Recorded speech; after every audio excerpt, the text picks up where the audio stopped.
प्रश्न आए हैं उसको ले लेते हैं, फिर बाद में जो चर्चा हम कर रहे थे संस्मरण वगैरह की बात करेंगे। How can I understand that I am on spiritual path correctly? बहुत ही अच्छा प्रश्न है कि हम कैसे जानेंगे कि हम आध्यात्मिक जीवन में ठीक ठीक चल रहे हैं। कई लोग ये भी प्रश्न पूछते हैं कि आध्यात्मिक जीवन में हम प्रगति कर रहे हैं, उसका क्या प्रमाण है, कैसे हम जानेंगे? कुछ लोग ऐसा भी कहते हैं कि भाई हमको तो कोई दर्शन वगैरह हुआ नहीं, स्वप्न में भी दर्शन नहीं हुआ, ये भी नहीं हुआ, तो हमारा तो कोई प्रोग्रेस ही नहीं हुआ। ऐसी बात नहीं है। पूज्य स्वामी वीरेश्वरानंद जी बोलते थे कि ये दर्शन वगैरह की कोई बात नहीं है। आध्यात्मिक जीवन में यदि प्रगति हुई है तो उसका एकमात्र मापदंड है आपके जीवन में पवित्रता, निस्वार्थता, ये सब गुण है, आए हैं कि नहीं। यदि नहीं आए हैं तो जितने भी आपके दर्शन हैं उनका कोई भी मूल्य नहीं, और यदि आए हैं तो फिर दर्शन हुए कि नहीं उसका भी कोई मूल्य नहीं। इसके साथ डायरेक्ट कनेक्शन नहीं है। दर्शन होते हैं तो ठीक है, एक आप अच्छी दिशा में जा रहे हैं, उसकी कुछ आपको माइलस्टोन मिली है, but not necessarily. As long as it does not reflect in the life that we live, in daily life that we live, until then these visions have no value. बड़ा अनंत याद आता है स्वामी भूतेशानंद जी महाराज, वो ऋषिकेश में थे, 1 साल के लिए तपस्या करते थे। उन्होंने अपना एक्सपीरियंस शेयर किया कि हम लोग जाते थे तो उस समय छत्र में जाना पड़ता था। सारे दिन में एक ही बार छत्र में रोटी मिलती थी, रोटी और गुड़। उसको लेकर के बोले यदि मान लो किसी को रात को एक दिन में एक ही बार भोजन करने की बात है, पर यदि किसी को 2 बार भोजन करना हो तो उसी रोटी को रात को रख सकता है और उस रोटी को खा सकता है। दिन में एक बार भिक्षा मिलती थी लगभग 10 बजे। ये वहाँ पर की ये प्रणाली है।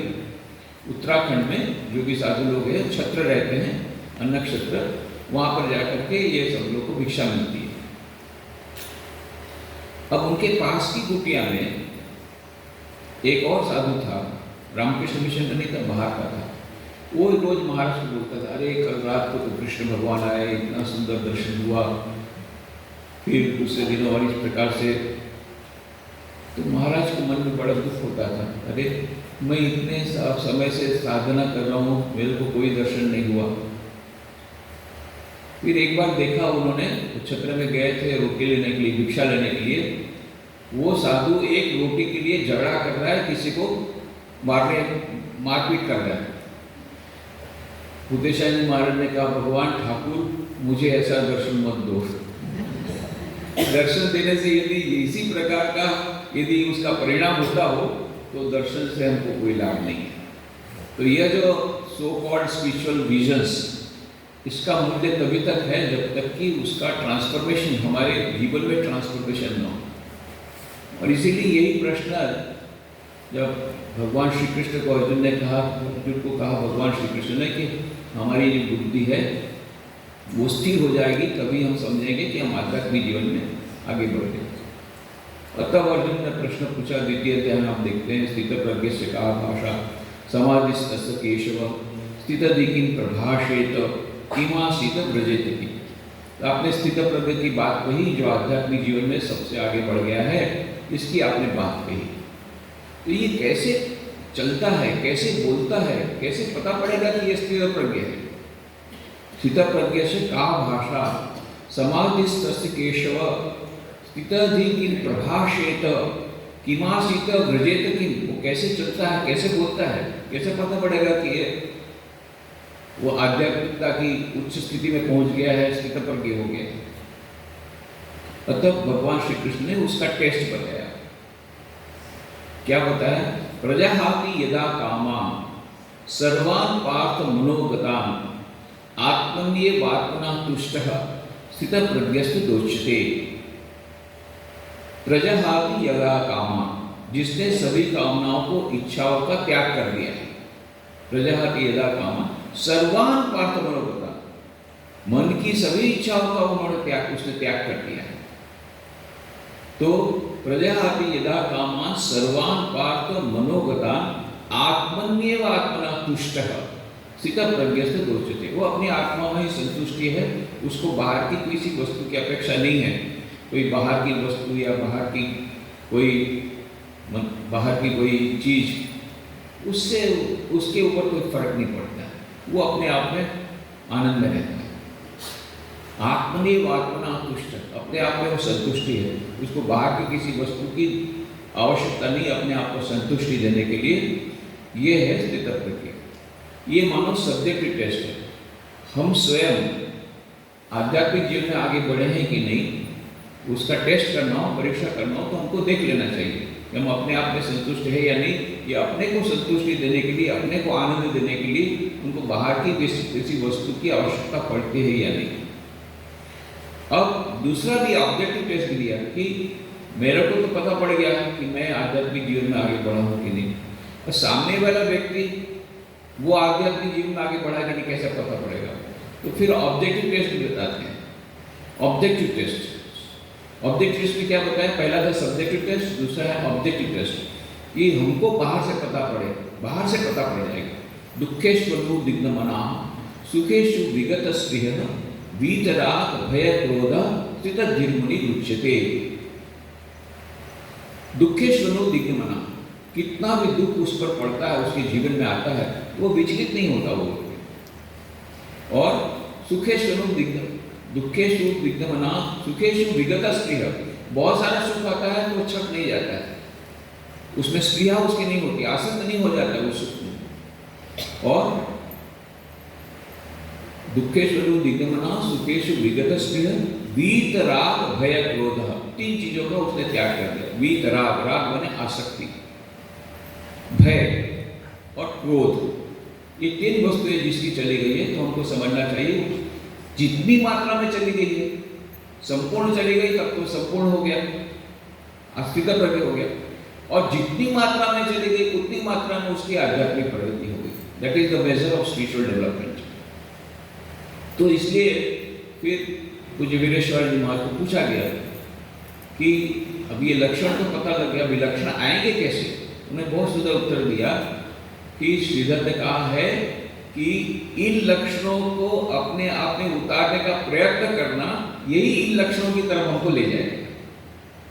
ये लक्षण हमारे जीवन में हम उसका प्रैक्टिस करेंगे, मना अनासक्त रहने का प्रयत्न करेंगे, तो हम उन लक्षणों को पाने की ओर अग्रसर हो जाएंगे। पूज्य वीरेश्वर जी महाराज के जीवन में देखा कि स्थित प्रज्ञ की ये लक्षण वगैरह हैं, ये तो गीता में हमको मिलता है, थ्योरेटिकल, प्रैक्टिकल डिमॉन्स्ट्रेशन उसका मिला। 21 सेंचुरी में पूज्य महाराज जी गए हुए थे, और वहाँ पर एक महिला भक्त थी, वो उनके लिए खाना वगैरह लाती थी, बहुत उनके महाराज के प्रति बहुत ही श्रद्धावान थी, श्रद्धा रखती थी, भक्ति रखती थी। अब ऐसा हुआ कि उसका एक छोटा बच्चा था। नॉर्मली तो हम लोग 12 साल की उम्र से नीचे में किसी को मंत्र दीक्षा नहीं देते हैं, वो शायद 7-8 साल का था। अब उसको पता पड़ा चाहे मंत्र दीक्षा हो रही है, तो एक बार वो डायरेक्ट पूज्य महाराज जी के पास चला गया। महाराज में चला गया, मुझे मंत्र दीक्षा चाहिए। तो महाराज ने कहा ठीक है, वो बाद में हो जाएगी तुम्हारी दीक्षा, अभी तुम बड़े हो जाओ। तो बस वो जिद करने लग गया कि नहीं, मुझे तो दीक्षा चाहिए ही चाहिए। फिर उसको समझाया उसकी माँ को, देखो इतनी छोटा बच्चा है, तुम्हें दे दूँ दीक्षा। उसकी माँ ने कहा महाराज महाभारत हो जाएगा, महाभारत हमारे घर में। अरे उसके पिताजी एकदम एंटी है, वो धर्म में मानते नहीं है, पूरे सेकुलर हैं, डॉक्टर है वो, और मुझे भी मुश्किल से आने देते हैं, मेरा आना जाना भी बंद हो जाएगा, तो ये तो बहुत हो जाएगा एकदम। यदि उनको पता पड़ेगा कि बच्चे ने दीक्षा ली है, तो उन्होंने कहा ठीक है नहीं देते। अब ये बच्चा रो रहा है, किसी के साथ शांत नहीं हो रहा है, फिर क्या किया जाए। तो वहाँ के एक स्वामी जी को बुला करके बोला कैसे किया जाए। तो एक पैक्ट ऐसा हुआ कि किसी को बताया नहीं जाएगा, किसी को भी बताना नहीं है, उसका ऐसे ही दीक्षा कर देंगे। तो इस प्रकार से उसकी दीक्षा हो गई। महाराज का जो था, माँ का हृदय था, करुणा में हृदय, उतना रोना वो सहन नहीं कर पाए, तो फिर उन्होंने कहा ठीक है, अभी किसी को बताने की जरूरत नहीं है, दीक्षा दे दिया उन्होंने। अब उन्होंने सबको बता दिया, वो जो वहाँ के स्वामी जी इंचार्ज है, फिर किसी को बताना नहीं है। बात ऐसी हुई कि एक दूसरे स्वामी जी थे जो हमारे रामकृष्ण मिशन के नहीं है, वो बाहर के थे। इनके साथ मेरे परिवार को वो जानते थे, वो वहां पर आए हुए थे। तो जैसे ही उनके पति देवता उनकी पत्नी को और बच्चों को लेने के लिए आश्रम में आए, वो बाहर ही, गेट के अंदर नहीं आते थे, वो गेट के बाहर ही रहते थे, वो बुलाते थे, वो जाते थे। अब ये गेट में जैसे देखा, उन्होंने बोला अरे क्या आप तो कितने भाग्यशाली है, आपके बच्चे की आज दीक्षा हो गई, इतनी छोटी उम्र में महाराज किसी को दीक्षा नहीं देते, आपके बच्चे की दीक्षा हो गई है, मंत्र दीक्षा हो गई। बस एक पति देवता झटपट भीतर गए, कहाँ है वो प्रेसिडेंट तुम्हारा? उस समय ऐसा था, उस समय लंच पीरियड, लंच था, सब लोग भोजनशाला में प्रसाद लेने गए थे। कल केवल मैं महाराज की सेवा में, जवाहरलाल महाराज थे उनके सेवक का सेवक, हम लोग दोनों उस तरफ पास के कमरे में थे। और देखा ये इनके पति देवता धम धम करके ऊपर सीढ़ी से चढ़े और एकदम घुस गए भीतर में। इतना गाली दी, इतना गाली दी है, तुम लोग अपने आप को सन्यासी समझते हो, झूठ बोलते हो, बिना बताए इस प्रकार से लड़के लोगों को ये करते हो। उस समय महाराज का मैंने चेहरा देखा, निर्विकार, इतनी सारी गालियां। प्रेसिडेंट महाराज जिनका दर्शन करने के लिए हजारों लोग लाइन में खड़े रहते हैं, ऐसे प्रेसिडेंट महाराज जिनको समस्त रामकृष्ण मठ मिशन के प्रेसिडेंट वीरेश्वरानंद जी, माँ के शिष्य, इतना सब लोग सम्मान देते हैं, वो बैठे हैं और वो बोले जा रहे हैं। फिर उसके बाद डिक्शनरी में जितने शब्द थे सब बाहर निकल गए, और जितना पूरा बोलने को अभी ताकत भी नहीं रही, 10 मिनट तक ऐसा खूब खूब बोल करके पैर पछाड़ता हुआ निकल गया। महाराज ने इतना ही कहा, जिस बात में 2 साल लगने वाले थे अब 5 साल लगेंगे, कोई समझ ही नहीं पाया वो क्या बोलते हैं। ठीक 5 साल बाद पति देवता ने अपनी पत्नी को कहा, तुम्हारे गुरु के पास मुझे जाना है, बेलूर मठ जाऊंगा, उनकी परमिशन लेकर के मुझे फॉरेन जाना है, तो बहुत बड़ा सेमिनार है इंटरनेशनल, और तुम्हारे गुरु का उनका आशीर्वाद लेकर के मैं जाना चाहता हूँ। पत्नी तो आश्चर्यचकित रह गई, अरे ये जो इतना बवाडर मचाया था, इतना हमारे अगेंस्ट में था, सुन नहीं सकता था, आश्रम में कभी पैर नहीं रखता था, इतना हृदय परिवर्तन हो गया। और ये महाराज का वो शक्ति थी, उनकी आध्यात्मिक शक्ति, तब पता लगा वो कहना चाहते थे 2 वर्ष में इसका हृदय परिवर्तन होने वाला था। और वो जो इतना साधु लोगों का इस प्रकार से जो दिया गाली तो 2 साल तक 5 साल हो गया, पर हुआ। पर बाद में तो फिर वो आश्रम के भक्त बन गए, आश्रम की सेवा भी बहुत किए, ये बात की बात है आफ्टर द ट्रांसफॉर्मेशन। पर उस समय जो देखा कि जो बात गीता में पढ़ा उसको एकदम प्रत्यक्ष देखा कि इतनी सारी गालियां, वो गीता में कहा तुल्य निंदा स्तुति मौनी संतुष्ट ये न कहना चित अनेक भक्तिमान में प्रियो नर, इसका उदाहरण और ये स्थितप्रज्ञ का उदाहरण प्रत्यक्ष देखा। इतनी निंदा की, इतनी गालियां दी, निर्विकार। तो यह जो how can understand that I am on spiritual path correctly, एक ही बात है कि हम इन स्थितप्रज्ञता के लक्षण की ओर जा रहे हैं कि नहीं। यदि हम भक्त हैं तो भक्तों का लक्षण दिया भगवत गीता में 12 अध्याय में, तुल्य निंदा स्तुति मौनी संतुष्ट हो ये न कहना चित अनिकेत स्थिबते भक्तिमान में प्रिय न। निंदा और स्तुति क्या तुल्य एक समान हो गए हमारे लिए? कितनी बार हम मंदिर में जाते हैं, कितनी बार हम कितने सारे स्तोत्र पाठ करते हैं, कितना भजन, कितना मंत्र जाप किया, अल्टीमेटली यदि कोई हम क्रिटिसाइज करता है, कोई निंदा करता है, कोई लेग पुलिंग करता है, कोई बैक राइटिंग करता है, हमारा मन विचलित हो जाता है। इसका मतलब अभी तक हम सच्चे भक्त नहीं बने। सच्चे भक्त किसको बोलेंगे? मीराबाई, मेरे तो गिरधर गोपाल दूसरा न कोई, जो गाली देना हुए मेरे तो गिरधर गोपाल दूसरा न कोई। तो नरसिंह मेहता, कोई उनको फर्क नहीं पड़ता कितने लोग उनकी कम्युनिटी के लोग उनको नाक बाहर भी कर दिए, उनको कोई फर्क नहीं पड़ता, वो अपना भजन चालू कर रहे हैं। बहुत ऊंची स्थिति है। पर कम से कम मान लो हमको दुख होता है, किसी ने निंदा की, तो कितनी देर तक होता है?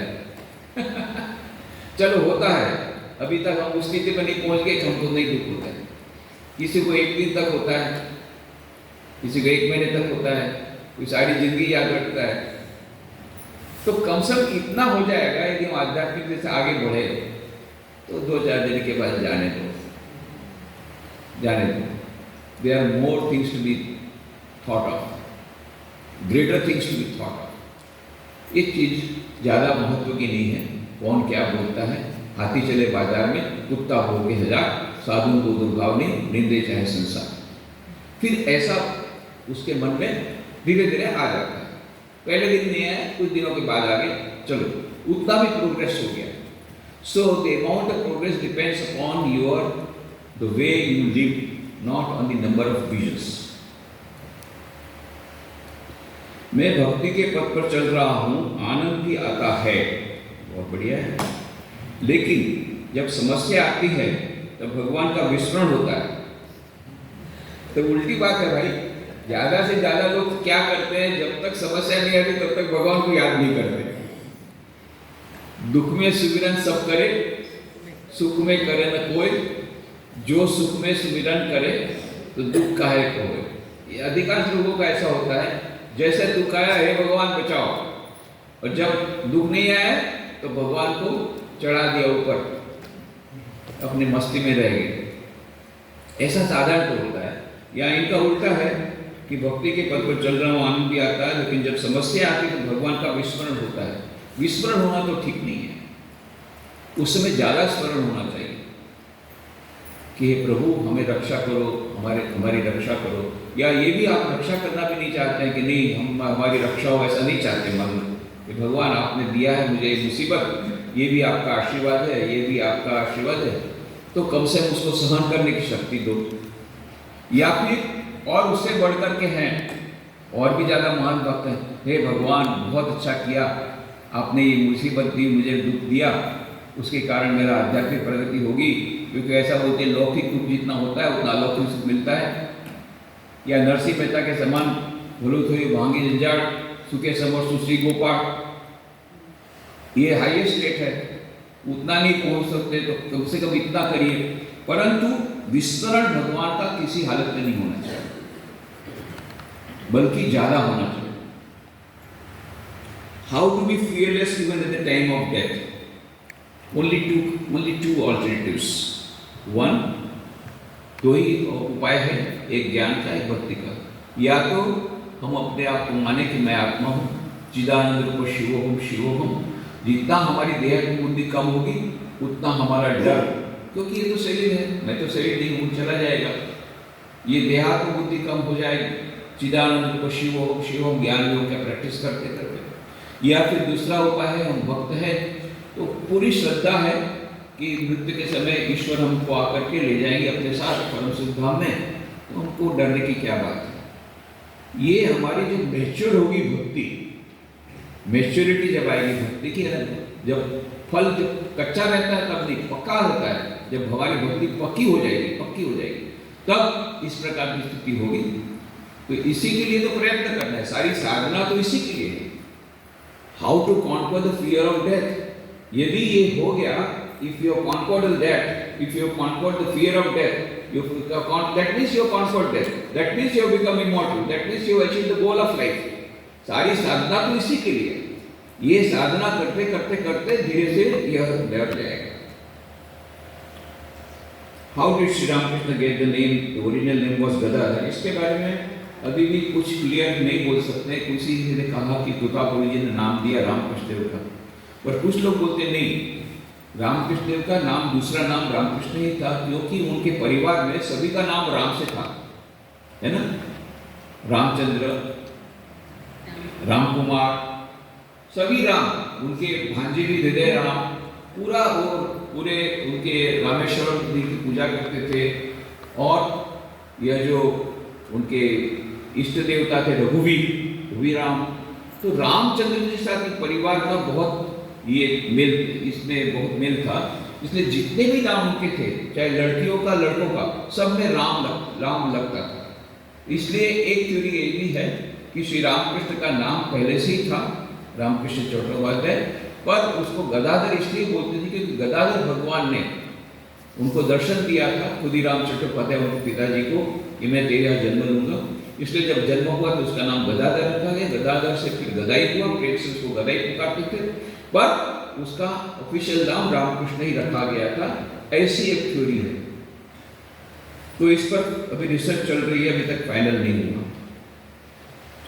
विवेक विचार कैसे करें? श्री रामकृष्ण देव ने, हमें कल ही हम लोगों ने वचनामृत में पढ़ा कि विवेक विचार करना चाहिए। नित्यानित्य वस्तु विवेक। नित्य क्या है, अनित्य क्या है, कौन सा रहेगा, कौन सा नहीं रहेगा, इसी का नाम वस्तु विवेक विचार है।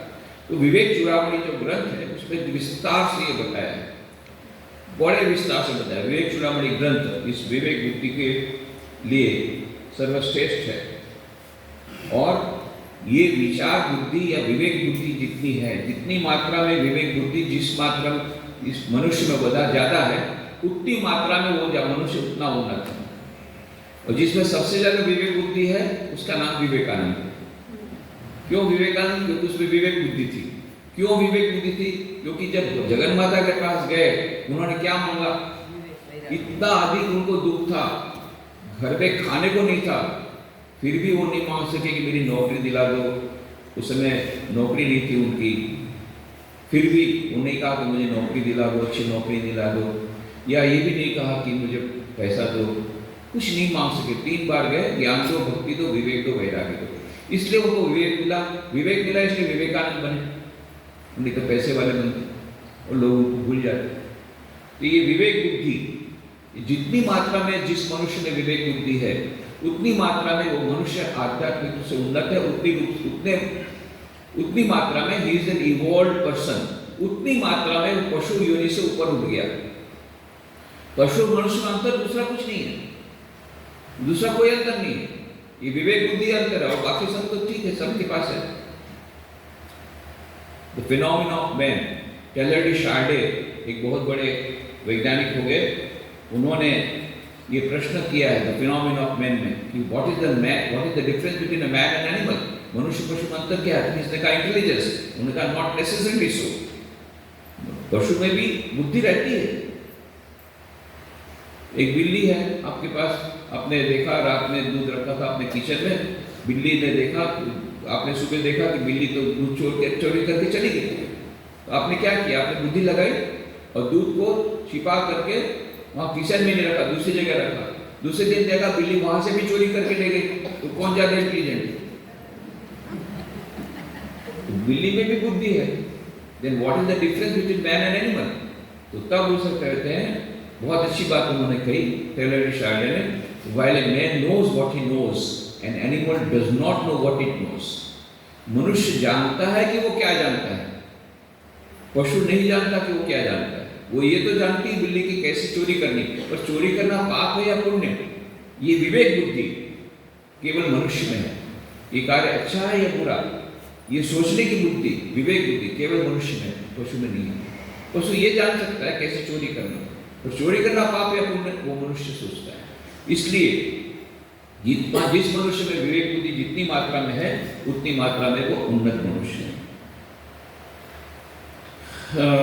माता जी ने एक कोटेशन में ऐसा बताया है कि पति पत्नी अगर दोनों एक साथ अध्यात्म के मार्ग पर चलते हैं तो प्रगति और भी सुलभ हो जाती है। तो बात सच्ची है।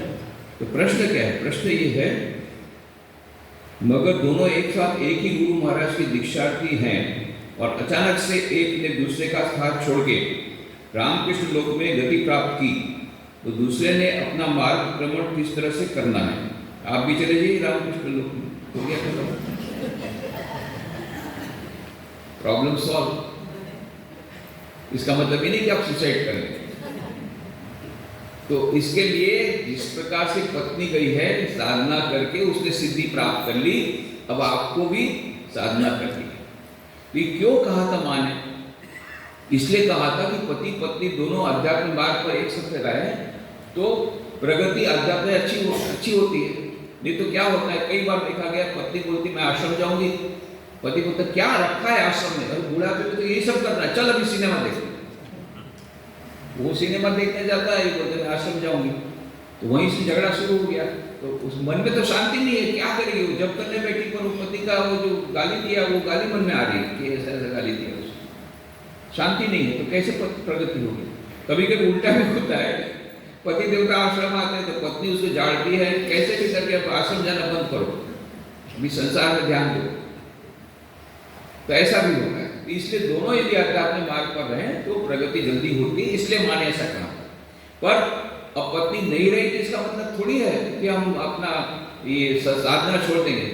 मुख्य बात है कि अभी तो कोई पत्नी है नहीं जो आपको रुकावट डाले, रुकावट डाले तो कोई नहीं है। अब आप अच्छे तरह से जाइए, जितना जाइए आश्रम में जाइए, अपना आप रिटायरमेंट लेकर के पूरा सेवा दे दीजिए आश्रम में, कोई नाम कौन ना बोलता है, और जब ध्यान कीजिए, अभी तो और आपका रास्ता क्लियर हो गया, और रास्ता क्लियर हो गया, अब आप और ज्यादा डूब जाइए साधना में, क्योंकि अभी कोई कंटक नहीं है, कोई आपको ना बोलने वाला नहीं है, रुकावट डालने वाला नहीं है। 12:30 तक है ना। तो अभी हम लोग जो बोल रहे थे, स्वामी वीरेश्वरानंद जी महाराज 10वें अध्यक्ष, फिर 11वें अध्यक्ष गोपीनाथ जी महाराज, फिर 12वें अध्यक्ष भूतेशान जी महाराज, 13वें अध्यक्ष स्वामी रमनाथ महाराज की कुछ बातें कही। ये सभी के ऊपर वीडियोस अवेलेबल है, आप YouTube में जाइएगा, मेरा नाम लिखिएगा तो बहुत सारे वीडियो उसमें मिलेंगे, उसको आप विस्तार से सब लोग के संस्मरण आपको मिल जाएंगे, बहुत सारे लेक्चर्स मिल जाएंगे। तो मैं अत्यंत संक्षेप में बोल रहा हूँ। अभी इसके बाद है जो 14वें अध्यक्ष, ये थे स्वामी गहरानंद जी महाराज। तो 2 वर्ष तक मुझे बेलूमठ में वहाँ पर रहना का मिला था, हेडक्वार्टर्स में स्टेट डिपार्टमेंट देखने का। तो स्वामी सत्यरूपानंद जी महाराज ये स्टेट डिपार्टमेंट देखते थे पहले, बहुत दिन कई वर्षों तक देखा। फिर जब उनका ट्रांसफर हो गया, मतलब समाज सेवा शिक्षण मंदिर में उनको प्रिंसिपल बनाया गया, तो उन्होंने मेरा नाम सजेस्ट किया, तो फिर मैं वो डिपार्टमेंट में लगा। तो मजाक में सब लोग मुझे छोटा जमींदार कहते थे, इसलिए क्योंकि वीरेश्वर जी महाराज सत्यरूपानंद जी को जमींदार कह के पुकारते थे। क्यों जमींदार? क्योंकि ये सब काम जो है स्टेट डिपार्टमेंट, बहुत सारी प्रॉपर्टी, अब कोई मरता है तो मरते समय हमारे लिए मुसीबत खड़ी करके चला जाता है। क्या करता है वो? लिख देता है विल में कि ये मेरी प्रॉपर्टी है, वो रामकृष्ण मिशन को मिले, और उसमें से जो इंटरेस्ट आए उसमें से 50% टीबी सेंटर में देना है राशि में, और 50% रोहरा में अनाथ आश्रम में देना है। ऐसे सब लिख करके वो चला गया, खत्म। अब हमारा काम शुरू हुआ। अब ये बिल आया, बिल का प्रोबेट लो, उसके बाद में देखा वो कि मकान में किराएदार है, और किराएदार 30 रुपया भाड़ा देते हैं महीने में, इलेक्ट्रिक बिल आता 50 रुपया। तो ये अभी ये ऐसे सब समान मकान आते हैं, अच्छा वाले मकान बहुत कम लोग देते हैं। अब क्या है कि चलो गोविंदाय नमो नमः, हाथ में से पत्ता तो निकल गया ऊपर, और गोविंद है, गोविंद मैंने तुमको दे दिया फूल, अरे वो तो ऐसे ही चौक उड़ के चला गया था, और गोविंदाय नमो नमः ऐसे ही करके प्रॉपर्टी में तो सब घुसपैठ है।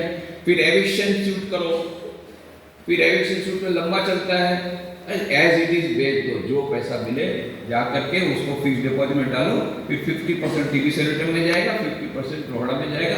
ये सब काम, अभी एक प्रॉपर्टी बेची नहीं तो दूसरी आई, तीसरी आई, 40-50 प्रॉपर्टी थी उस समय, फिर और आती है, ऐसा आती रहती जाती रहती, हम लोग फिर बेचते रहते हैं। तो एक बार सत्यरूपानंद जी महाराज, अब क्या है कि हम लोग हर एक रिजोल्यूशन करना पड़ता है, कोई भी प्रॉपर्टी बेचनी हो रिजोल्यूशन करना पड़ता है। तो ये सत्यरूपानंद जी महाराज जब थे तब की बात है, जो स्टेट डिपार्टमेंट देखते थे, तो जब मैनेजिंग कमेटी ये जहाँ ट्रस्टियों की मीटिंग जब खत्म हो गई, उस समय जो बेलूमठ मंदिर है उसके सामने जो पुरानी ऑफिस है वहाँ पर हेडक्वार्टर ऑफिस रहा करती थी। तो ऊपर के बेडले में मीटिंग हुआ करती थी, ट्रस्टीज मीटिंग। तो सत्यरूपानंद जी महाराज वहाँ ऊपर जा रहे थे, क्यों? क्योंकि ट्रस्टी मीटिंग अभी हो गई तो रिजोल्यूशन होगा तो उसकी कॉपी लेकर के बाद में वो मकान बेचने का शुरू करेंगे।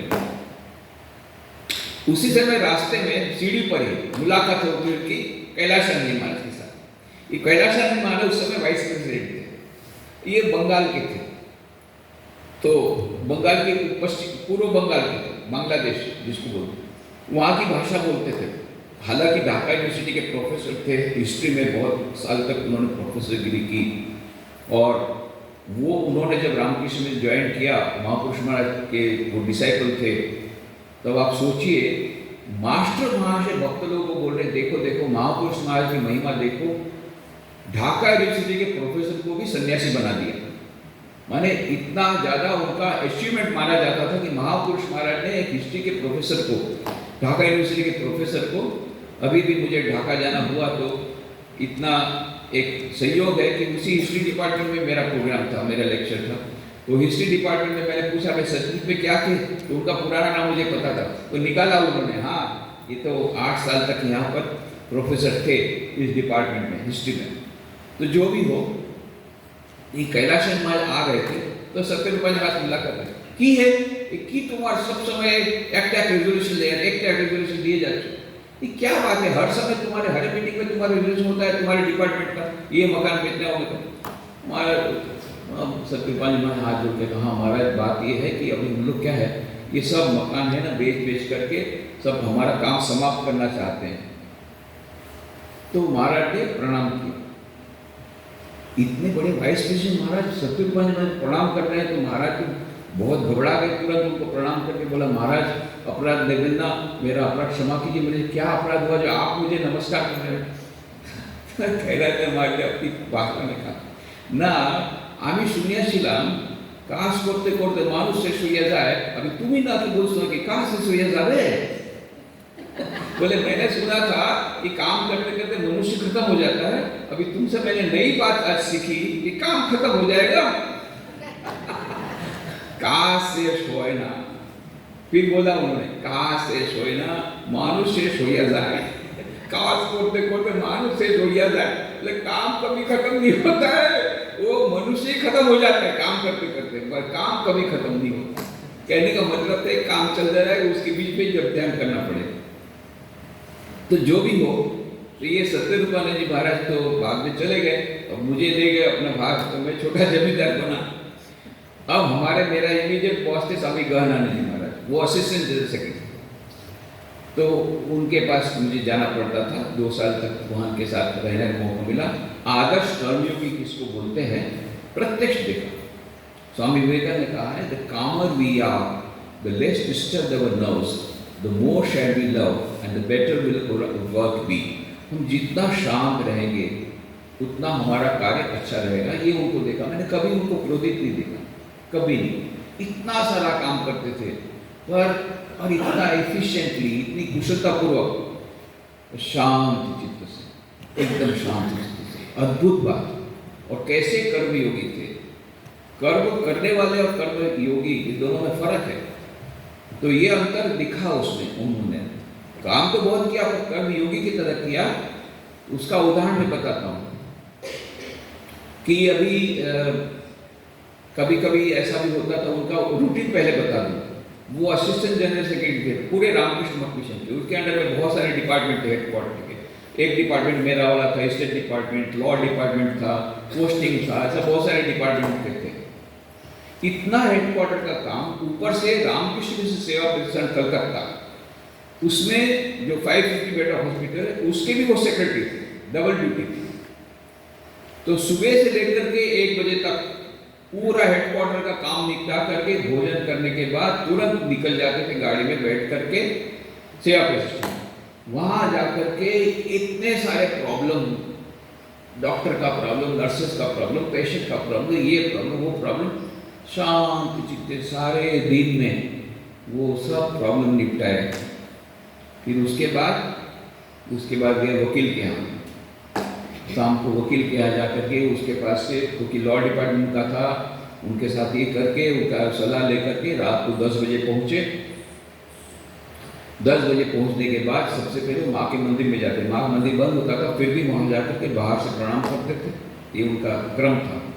माँ को प्रणाम किया, अपने रूम में आए, स्नान किया, फिर भोजन करने बैठे। भोजन बहुत ही सिंपल, बहुत ही कम भोजन लेते थे। भोजन हो गया, इसके बाद इनकी ऑफिस शुरू। फिर 1 बजे 2 बजे कितना बजे ऑफिस चलता है। फिर सुबह देखा मैं, जब मंगल आरती से वापस आ रहा हूँ, देखा उनके द्वार, उनकी लाइट चल रही है।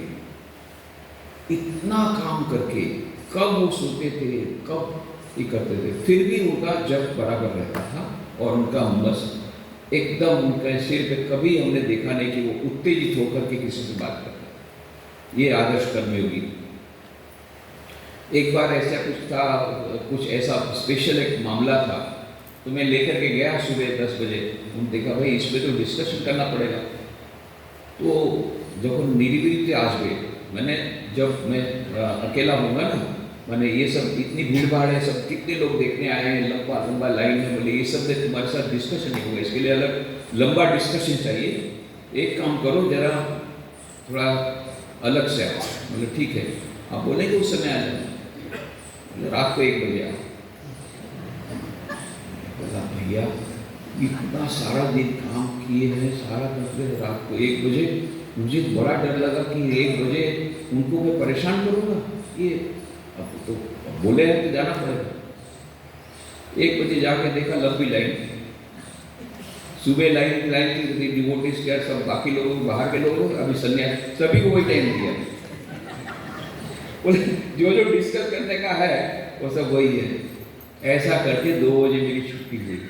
तो ऐसा कभी कभी हुआ। अभी वो तो बाकी लोग जो उनके डायरेक्टर उसमें तो कितने लोग क्या, परंतु इतना सब काम करने के बावजूद भी एक भी उनके चेहरे पर एक भी ऐसा कभी झलक नहीं होती थी वो इतना काम कर रहे हैं और हमेशा मन में जप कर रहे हैं, ये किसी को प्रतीत नहीं होता था। तो बाद में तो प्रेसिडेंट बने, पूरे रामकृष्ण मिशन के वे 14वें प्रेसिडेंट बने। उनकी किताब लिखी है गहन चिंतन आनंद, बंगला में भी है, हिंदी में भी है, और अभी एक नई किताब भी निकली हिंदी में, उनके पत्र। तो 15वें परमाध्यक्ष, समय तो हो गया, 3 मिनट बाकी है, 10 मिनट। 15वें परमाध्यक्ष आत्मस्थान जी महाराज की किताब निकल गई है। उनके शताब्दी समारोह में एक पार्ट निकल गया है, दूसरा पार्ट अभी दिसंबर में निकलेगा। तो उसमें बहुत सारी, कई लोगों के संस्करण उसमें है, तो उसको आप देख लीजिएगा कि 15वें अध्यक्ष ये थे। हमारे जो 12वें अध्यक्ष भूतेशानंद जी, वो रामकृष्ण आश्रम राजकोट में 21 साल रहे और इतना अच्छा गुजराती जानते थे। हम लोग के साथ केवल गुजराती में बातें करते थे और शुद्ध गुजराती। और ये complete works of Swami Vivekananda Gujarati में पब्लिश उन्होंने कराया। और उस समय के ज़माने में 15-15 हज़ार कॉपी प्रिंट करके हर एक गाँव में चली गई। उसकी एक लंबी स्टोरी है, वो अभी बताने का टाइम नहीं।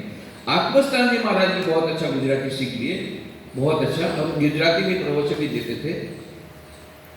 तो उनके साथ ही राजकोट में जब मैं ज्वाइन नहीं किया था, उसके पहले वो उनके साथ कॉन्टेक्ट में आया मैं राजकोट में, और बाद में उनकी बहुत इच्छा थी कि मैं राजकोट में उनके अंडर में ज्वाइन करूँ, पर वो हो नहीं पाया।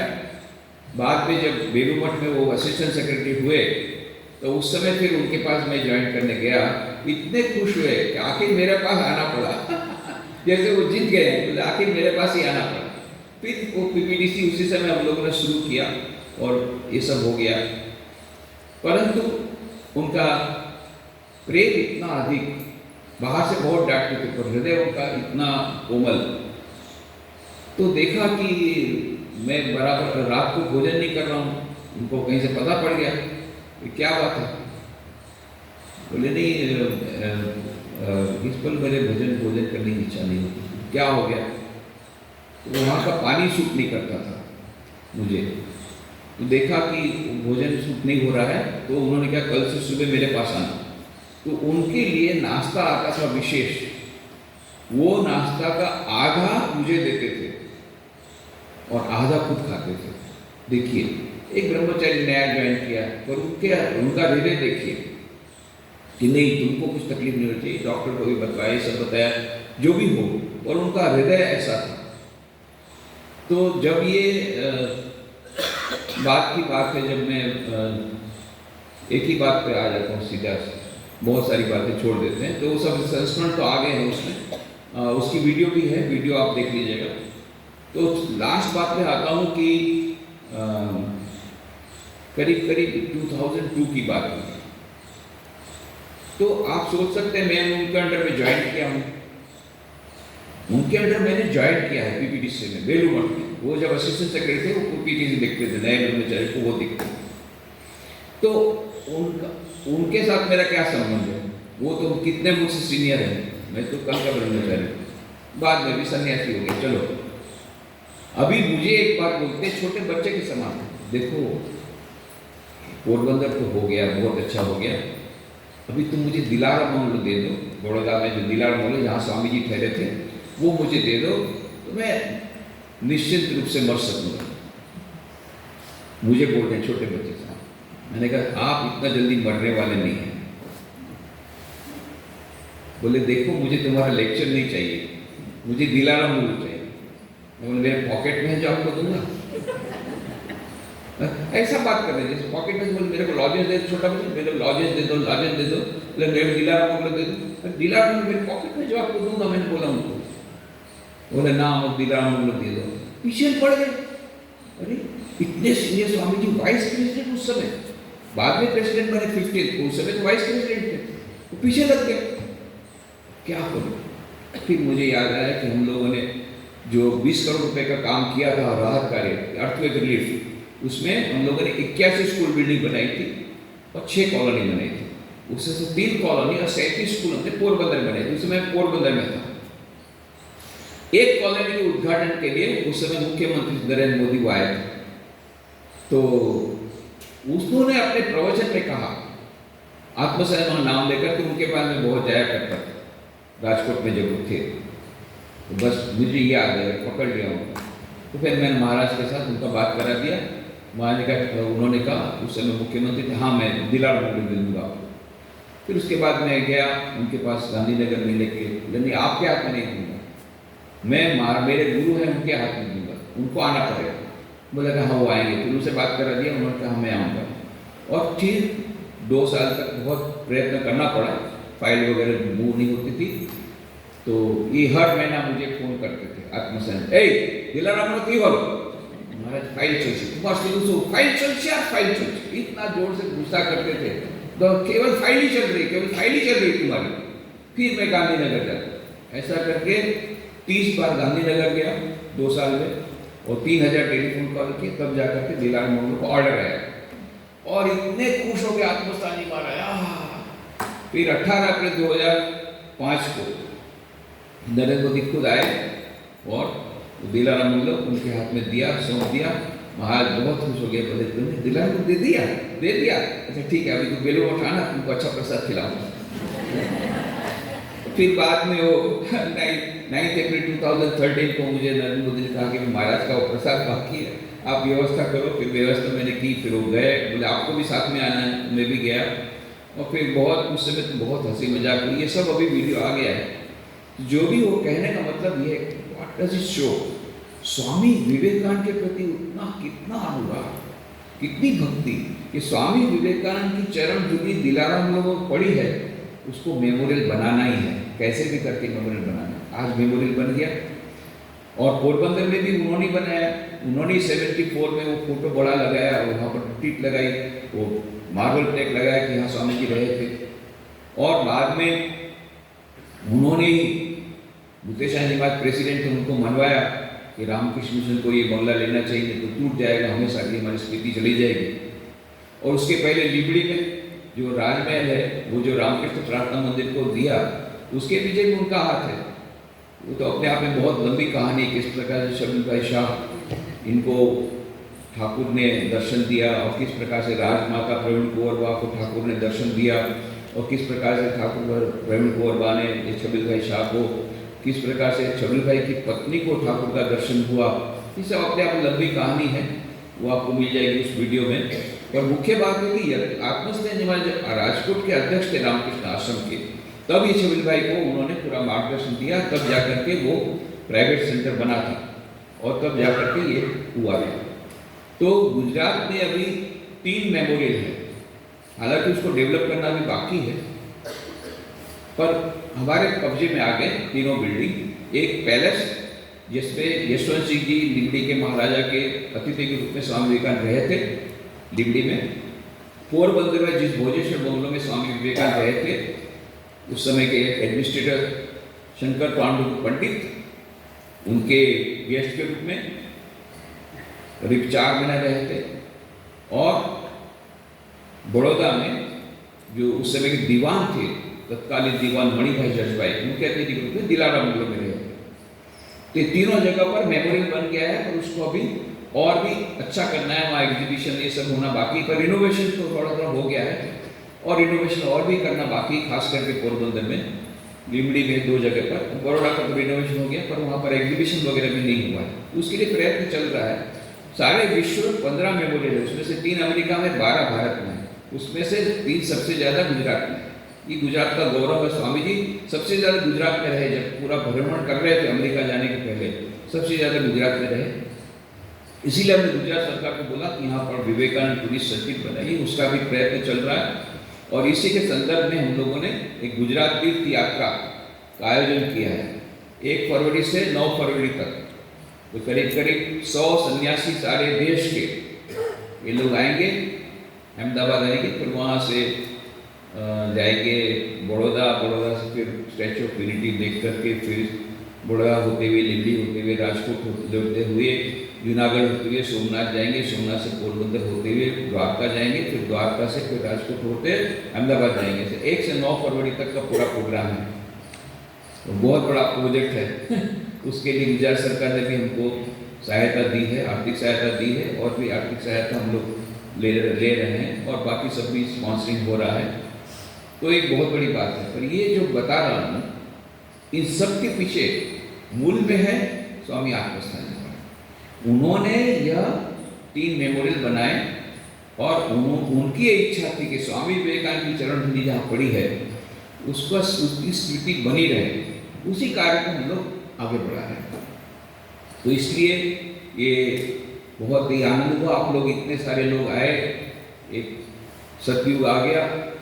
इतने सारे लोग जप यज्ञ के लिए आए, कोई मनोरंजन कार्यक्रम नहीं है, कोई सांस्कृतिक कार्यक्रम के लिए आप लोग आए। तो भगवान श्री रामकृष्ण, माँ शारदा देवी, स्वामी विवेकानंद के चरणों में ये प्रार्थना करते हैं कि उनका आशीर्वाद हम सब पर बरसे और उनके उपदेश को पालन करके हम अपना मनुष्य जीवन सार्थक कर सकें। आप लोग जो इतनी मेहनत से आए हैं, इतना परिश्रम करके, इतनी सारी परिस्थितियाँ, कितनी परिस्थितियों को अतिक्रमण करके आप लोग आए। कुछ लोग नहीं आ पाए, आना चाहते थे, नहीं आ पाए। कितने लोग आना चाहते थे, उनको जगह भी नहीं मिली। तो आप लोग भाग्यशाली हैं और आप लोगों ने इसके लिए प्रयत्न भी किया, उसके लिए भी आप लोग धन्यवाद के पात्र हैं, अभिनंदन के पात्र हैं। तो इसलिए हमने सोचा कि आपको कुछ गिफ्ट देना चाहिए। तो अभी लंच के बाद आपको गिफ्ट पैकेट मिलेगा। गिफ्ट पैकेट में 3 किताबें हैं। 3 किताबें हिंदी में है, 3 किताबें गुजराती में, मतलब 2 सेट है।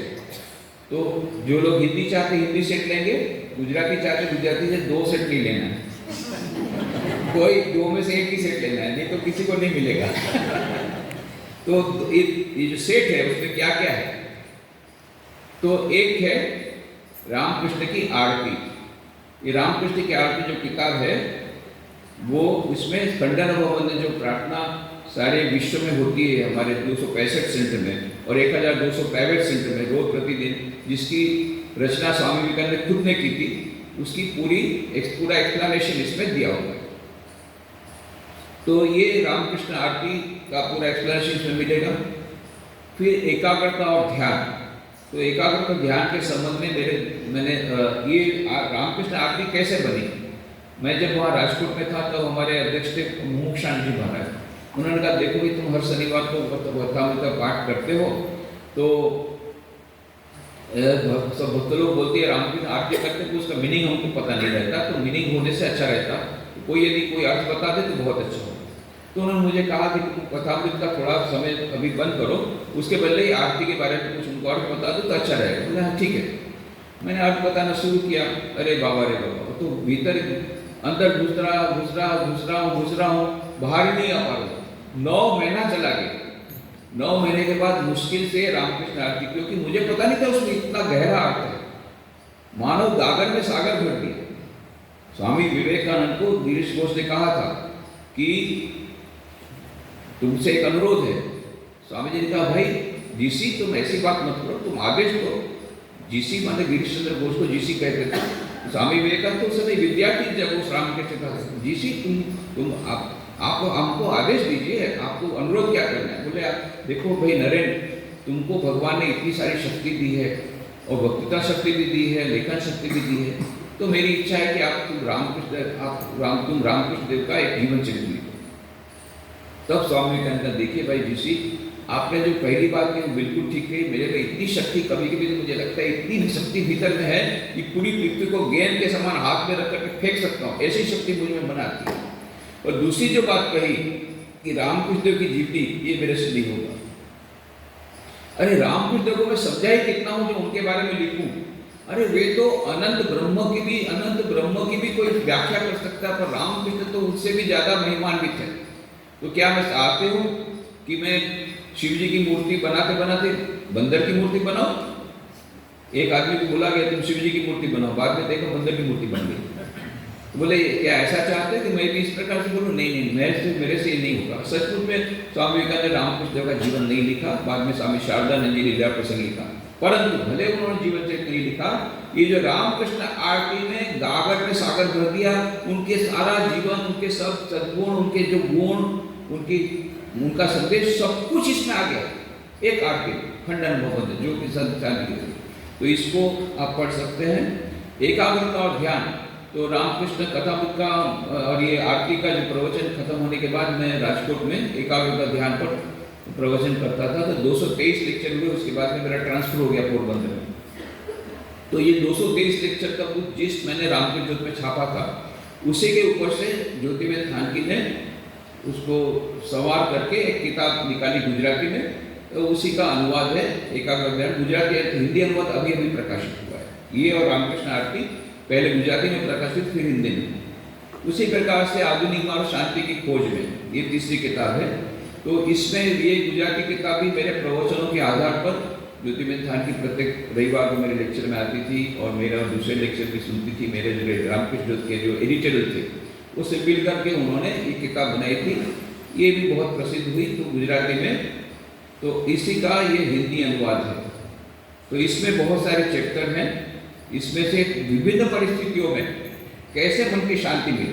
मान लो कोई स्वजन की मृत्यु हो जाए तब कैसे शांति मिले, या कोई हमारा क्रिटिसाइज करता है, हमको निंदा हमारी करता है, कोई हमको कटाक्ष वचन बोलता है, तो हम कैसे मन की शांति उस समय करें। परिवार में मान लो कैसे शांति रह सकती है, ऐसे विभिन्न परिस्थितियों में कैसे शांति रहे, तो वो सब की बात इसमें बताई है।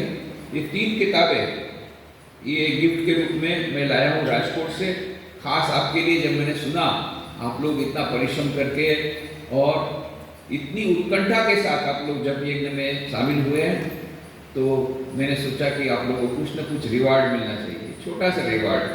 बाकी रिवार्ड यहाँ से मिलेगा। रामकृष्ण देव, शारदा देवी, स्वामी विवेकानंद के आशीर्वाद आपको मिलेंगे। बहुत बहुत उनके आशीर्वाद आप सब पर बरसे, ऐसी उनके चरणों में प्रार्थना करते हुए आप सबके भीतर में जो दिव्य चेतना विराजमान है उसको प्रणाम करते हुए मैं अपनी वाणी को विराम देता हूँ। ओम शांति शांति शांति। हरि ओम।